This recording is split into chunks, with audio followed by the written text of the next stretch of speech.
I think there's some merit to, for sure, to three betting.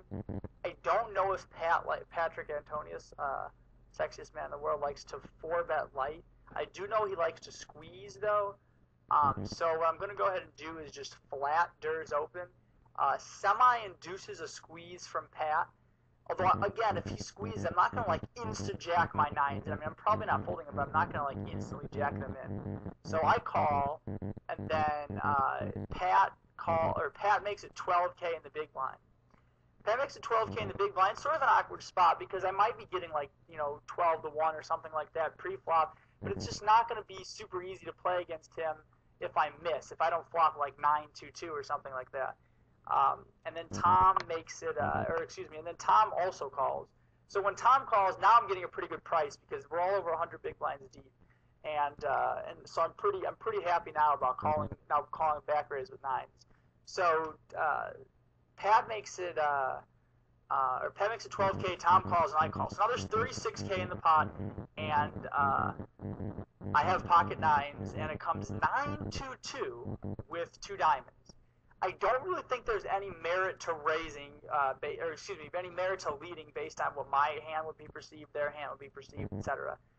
There might be some merit to calling and leading out there with something like aces, although to be honest, I'd almost always probably back raise the I'd probably back raise the squeeze with aces to like 30K or something like that, and just make them commit with tens or better or something to make sure that I didn't get a bad flop for one of those hands that I coolered pre-flop.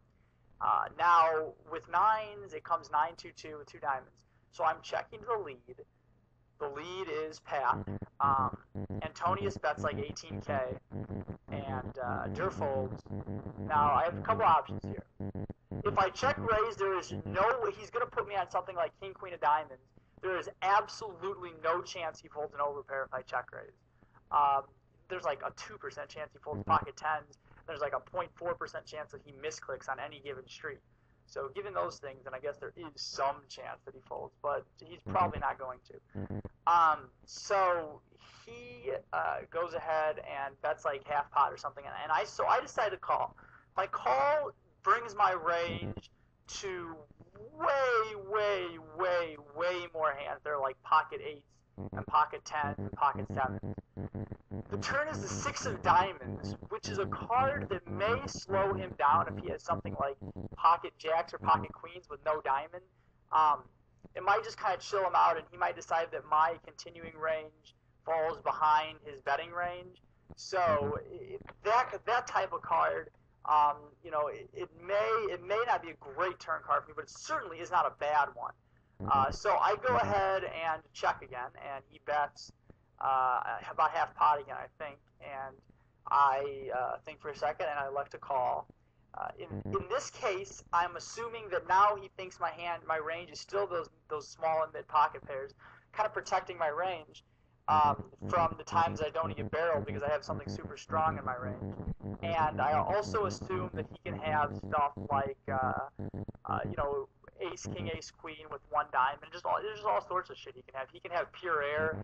I mean, certainly he's probably thinks that I don't really know what people's images are of me.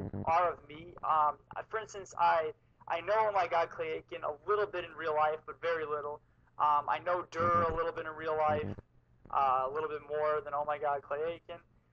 I know them, enough to where I know Dur enough to where he knows that I'm a good poker player. He certainly knows I'm not as psycho as him, and I'm guessing that pretty much everybody in this game knows that I'm a mid to high stakes player, and this is a pretty big shot for me at nosebleeds. So I'm thinking that whether they assume that I have 20% of my action, 100% of my action, or whatever it is, I assume that they think that I'm not going to be wanting to spew my money or my backers' money or whatever. So I assume that the pure three barrels with 8 high are going to be extremely rare. At the same time, I assume that they know that I'm not going to, I assume that they also know that I'm not going to play super scared and that I'm going to make the best poker play, which I think is extremely relevant and important. So in this case, I go ahead and call the turn again, and I'm assuming that Pat can go ahead and try to barrel me off of some cards. The river was an offsuit king, and I check, and he he went all in, and I called again with top boat, or was second biggest boat, and I was good. He had aces, so I obviously super coolered him. Things went down really well for me, just right. If we had been a little shorter, we might have gotten that in pre-flop in some way, but we didn't. So a lot of things could have happened with that hand that didn't, and obviously I'm very pleased with the way that it played out. So we're going to cut this video a little short, but I think that it's more than your money's worth. I've been playing these games twice since I made this video, so hopefully I'll play them a little more in the future. So have a good time railing me. Thanks.